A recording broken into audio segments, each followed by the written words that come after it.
एक बार की बात है, एक छोटी सी चिड़िया थी जिसका नाम था गुड़िया।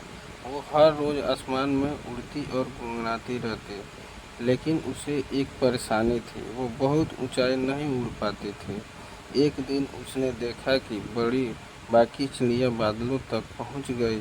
उसका दिल उदास हो गया। तभी एक बुजुर्ग चिड़िया बोली, ऊंचाई से बड़ी चीज़ है कोशिश। गुड़िया ने हिम्मत नहीं छोड़ी, हर दिन थोड़ा थोड़ा उड़ने की प्रैक्टिस करती